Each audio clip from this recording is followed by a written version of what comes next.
Oh man, Rihanna is about to drop a dancehall album, and I'm guessing it's going to be fire. Now listen, I'm about to take you inside her upcoming dancehall album through Rolling Stone. Now you know Rolling Stone magazine is huge. They don't do no small stuff, right? So, Jamaican producers and songwriters have submitted 500 records for this new album that's been more than a year in the making. I said, damn. They've submitted more than 500 records. Jamaican producers and songwriters. Wow.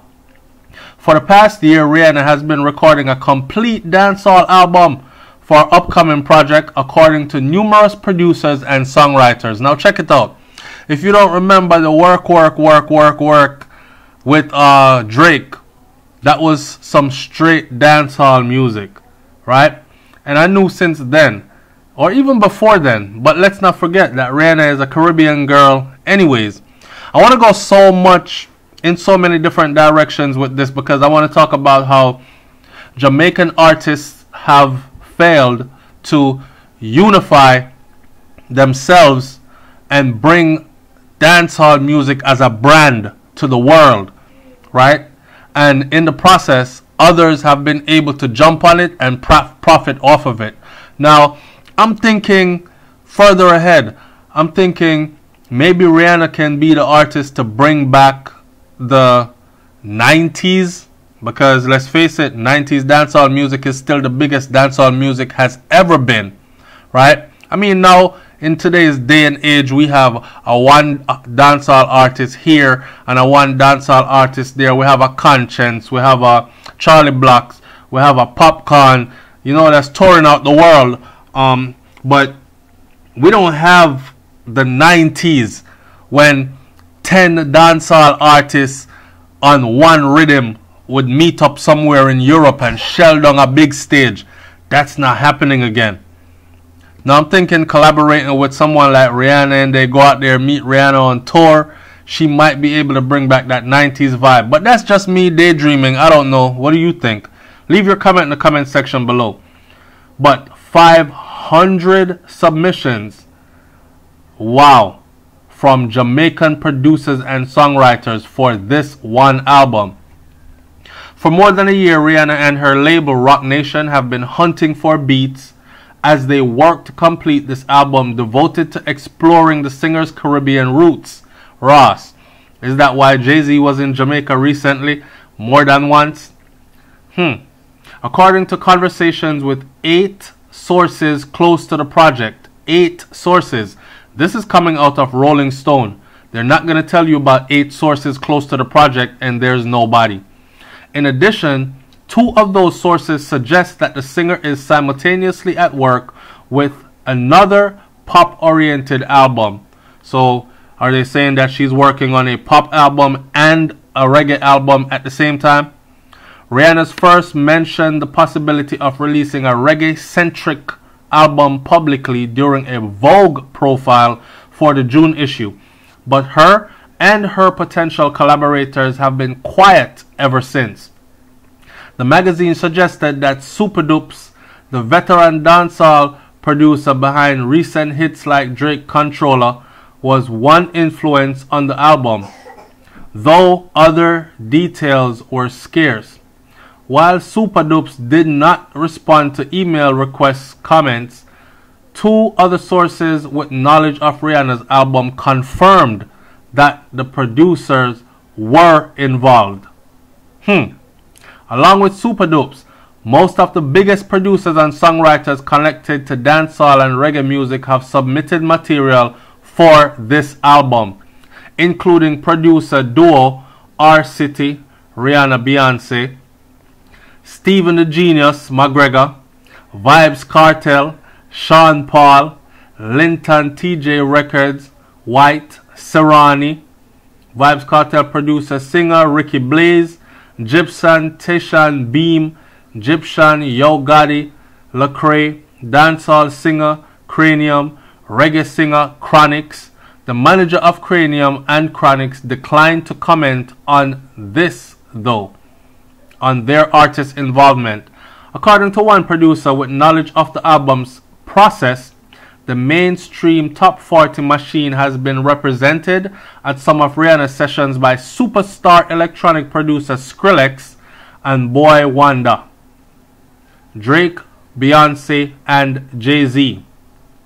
Rihanna's team have, no lie, 500 records for this project from different producers and writers, says one dancehall producer.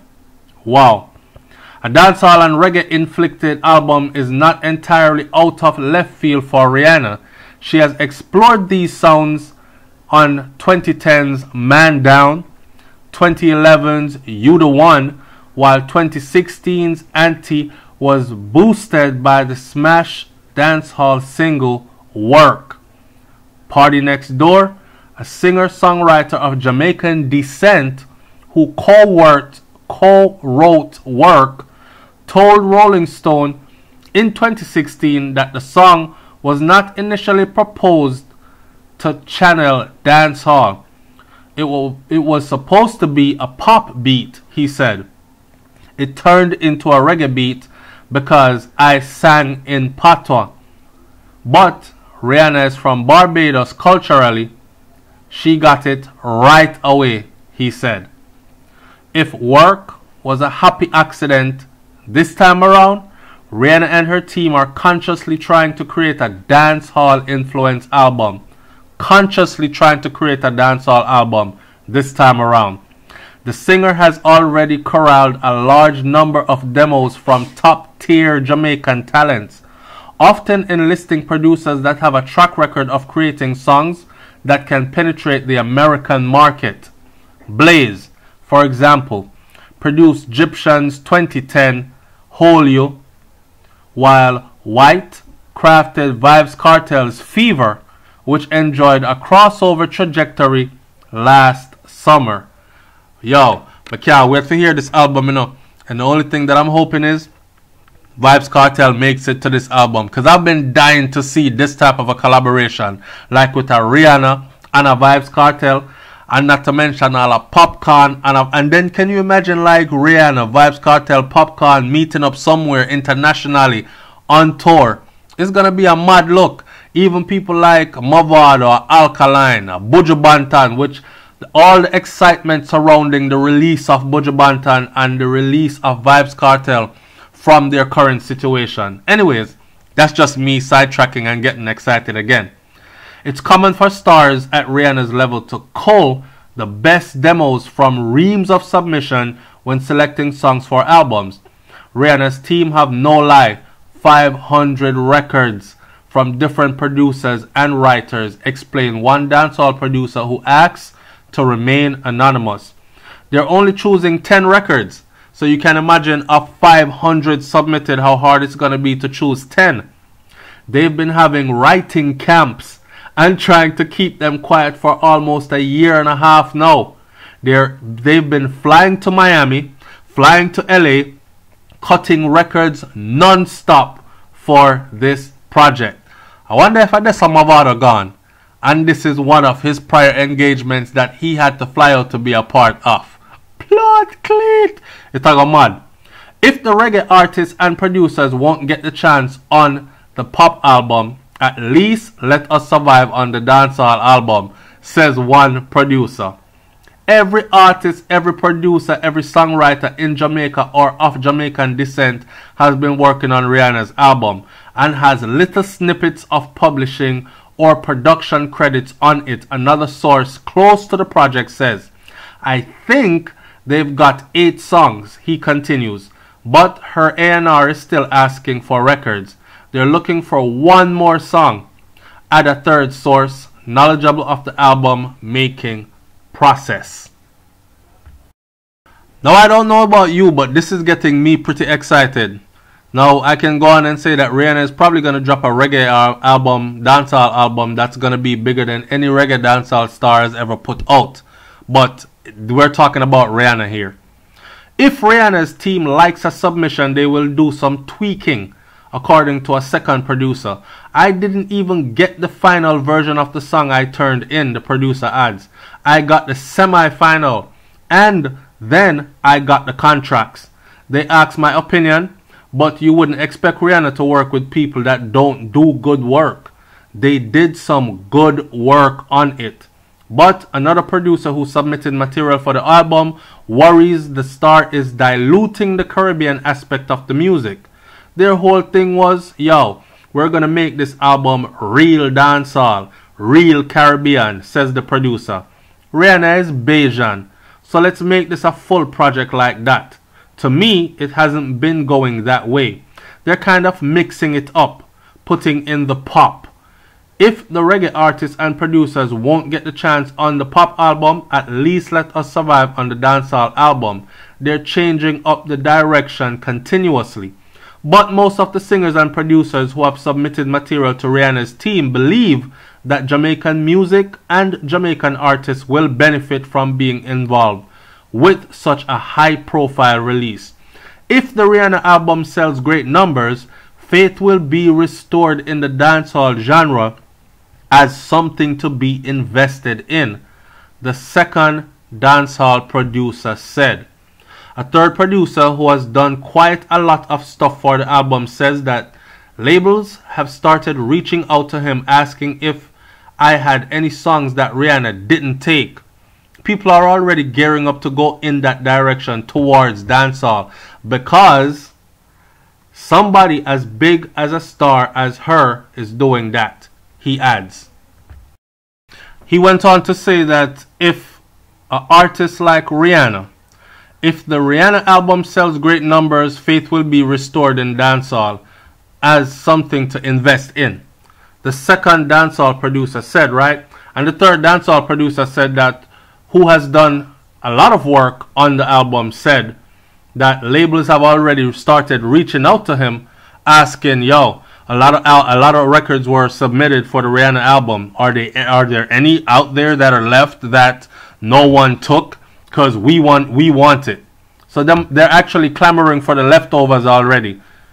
If an artist like Rihanna comes out and does an album influenced by Jamaican pop, as this says, I never knew that Jamaica had Jamaican pop, but we call it dancehall or reggae. But if an individual like Rihanna comes out and does an album that is heavily laced with this genre of music, that's definitely going to shift the needle.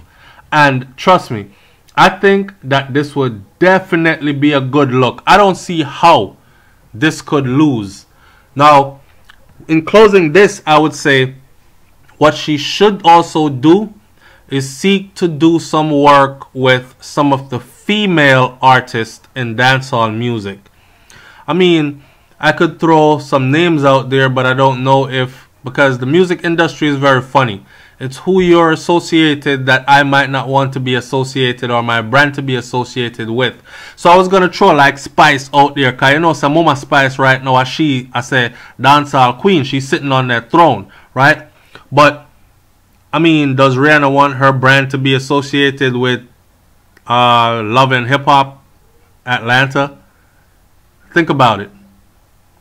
You know what I'm saying? So, and that brawlingness and that the arguing and the ratchetness, I don't know if she does. But then again, she's always been the type to be able to separate one thing from the other. Very controversial as well as very quiet, and go about doing her business just the same way. So she might just be the one to be able to pull that off. All I'm saying is I would love to see her do some work with some females as well. Right? I don't want to see her just do work with one bag of man. I want to see her work with some of the Jamaican dancehall females as well. Bring out a Aishana. Bring out a Tifa. Bring out a Shensia. Yeah. Bring out a D-Angel. You know what I'm saying? Ross, bring out a Pampute. If you can imagine a Pampute and a Rihanna song, that might be something that none of us ever thought could go top 40 and actually hit #1 on mainstream Billboard. But definitely, I know for sure, there's got to be some popcorn and Rihanna in the works. Not to mention Buju Banton and definitely some Vibes Cartel. Yeah? It's SoFlo TV, man. Like, comment, share, subscribe. Let me hear what you think about this one. Do you think that Rihanna doing a dancehall album, reggae album would be a good look for the genre of our music? Leave your comment in the comment section below. I'm out. Big up Riri.